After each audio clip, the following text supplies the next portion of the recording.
Hey guys, in this video, I'm going to review a video that's on YouTube. It's very popular on study skills. It's called Study Less, Study Smart. And this is the video. It was recorded about 10 years ago by a guy named Marty Lobdell. He was a college professor and he created this video, Study Less, Study Smart.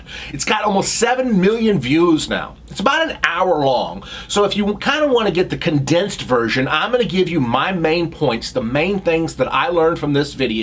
Study Less, Study Smart by Marty Lobdell. The first thing that I learned from this video on how to improve your grades and how to just study better is study in breaks. This is something that we've talked about a lot on this channel. And he starts off the video by asking the students, what do you think is the longest you should study without taking a break? And some students said 5 minutes, some said 30 minutes, some said an hour, some said 4, 5, or 6 hours. And he's like, whoa! He suggests something that you should study for about 30 minutes and then take a 5-minute break. This is something that we've talked about on this channel. This is known as the Pomodoro technique. And it's where you break studying down into chunks. Why? Because there's going to be a point of diminishing returns. You're going to study for 20, 25, 30 minutes, and then your studying is going to be less and less and less and less efficient. So what you need to do, study for 25, 30 minutes, boom, go for a walk, get some fresh air, do some push-ups, have a drink of water, take some deep breaths, 30 minutes, 5-minute break, and then do that. And it's going to maximize the efficiency of your study time because your brain will be more alert. Point number 2, you should have a place specifically for studying. He said have a desk that you only study in.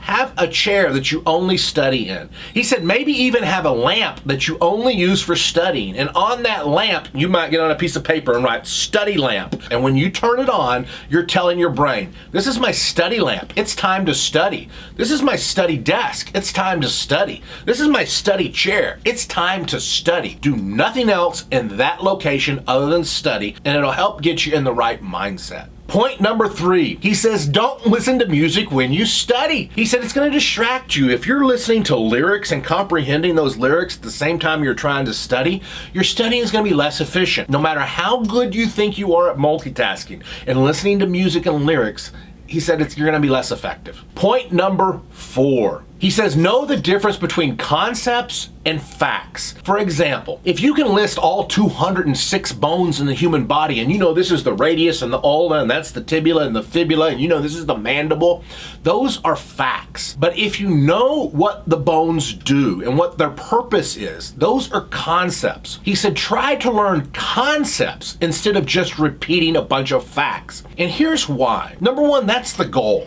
The knowledge is more useful to you if you understand the concepts. But even being more useful, it also is going to be in your memory longer. You will remember something more if you understand it. Understand the concept. It's going to make it much, much, much stronger in your memory. This is how you want to get in your study. You don't just want to be repeating facts. You want to understand concepts.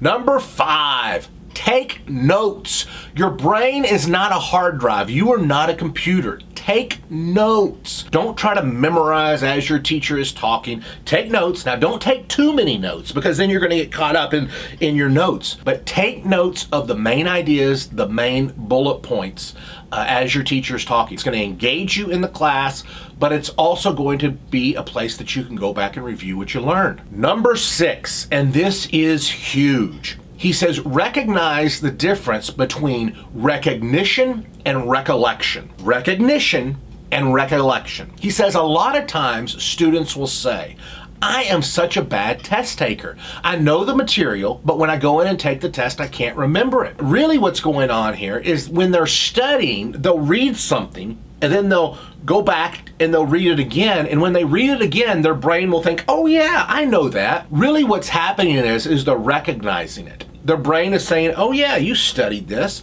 but it's not actually recollecting it. It's not actually remembering it.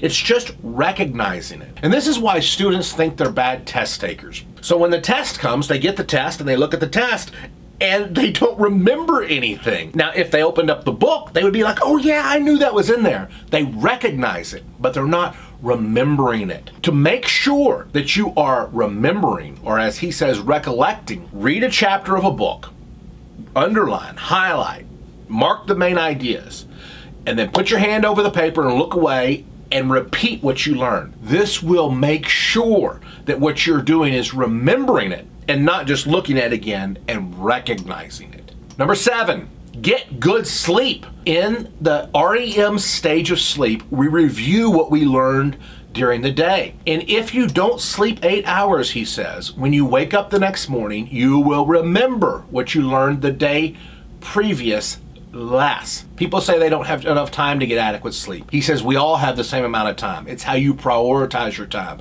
You're not making sleep a priority. Your studying will be better. Your memory will be better if you get 8 hours of sleep. Number 8, this is big.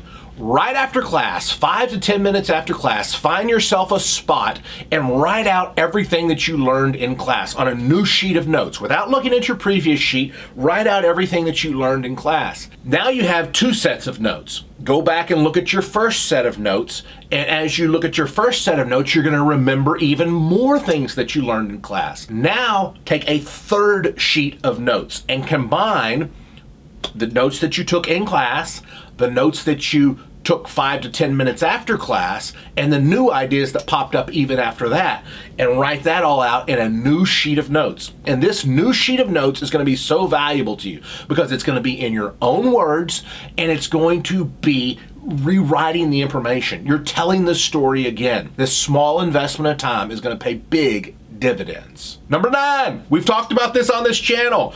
Richard Feynman teaches that you need to teach information to others to learn it more. He said he had a girl in her class and she always went home and taught it to her parents after the lecture.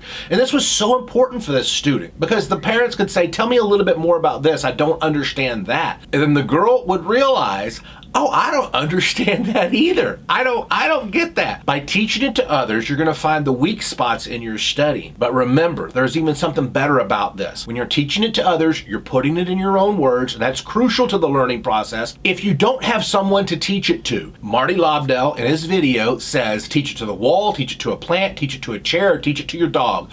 But recite it. Say it again. Point number 10, he says use the survey, question, 3R method. That's survey, question, read, recite, review. He said in the survey stage of studying, you look at your textbook, you have a highlighter, you go through it, you highlight the bold points, you highlight the main points, underline the points, and you get an idea, a survey of what the topic is about. Survey, question. After this stage, you go to the back of the chapter and you see if there are questions, chapter summary questions, and you maybe write them out and make a list of these questions on a sheet of paper. If there aren't questions, then you go back and in your survey stage of glancing through the book, you make a list of your own questions. So now you have a list of questions to look for as you read. Survey, get an overview. Question, look for questions that you need to look for when you read. Read the chapter. Read and highlight the main ideas as you read. Survey, question, read. Looking for the answers to those questions as you read. Recite. There are studies that show 80% of your study time should be in reciting what you learn. What that means is 80% of your study time, you read the information, then you put your hand over the page and you recite what you learn. You teach what you learn to others. You write what you learn down in your own words. You teach it to a wall. You teach it to a chair. Only 20% of your study time should be in the actual reading stage. Survey, question, read, recite, and then finally review. As you're reciting it or putting it in your own words, you're going to realize the gaps in your learning. You're going to realize, oh, I need to get more solid on this. Go back and review. And remember, when you review, it's okay to read the page again, but it's even more important to look away and see what you can remember without looking at the page. That's when you know that you really know it. And finally, he says use mnemonics, use memory skills. And he talks about using acronyms. Roy G. Biv is an acronym to remember the colors of the rainbow: red, orange, yellow, green, blue, indigo, violet. He talks about using acronyms and stories and pictures, and these are all great mnemonics. You want to use memory cues to make things that are meaningless to you meaningful to you. I I'd like to use the memory palace or the mind palace, and that's where I store information in compartments in my brain or on a map of a house. If you want to know more about the mind palace, I have a memory course called Black Belt Memory. It's down below in the link, and you can click on that link. You'll get a free gift from me on my Black Belt Memory course, but you will find and learn about my larger memory course, which is called Black Belt Memory. Look down below in the description. You'll have some more links and useful videos. If you enjoyed this video on Study Less, Study Smart by Marty Lobdell, this review, give me a thumbs up. If you want to see more videos on stuff like how to study less, study smart, smash that subscribe button. I think the Study Less, Study Smart video is an incredible video on study skills. I hope you enjoyed my review. Give me a thumbs up or a like. Comment below what your favorite study tip is, and I'll see you on the next video.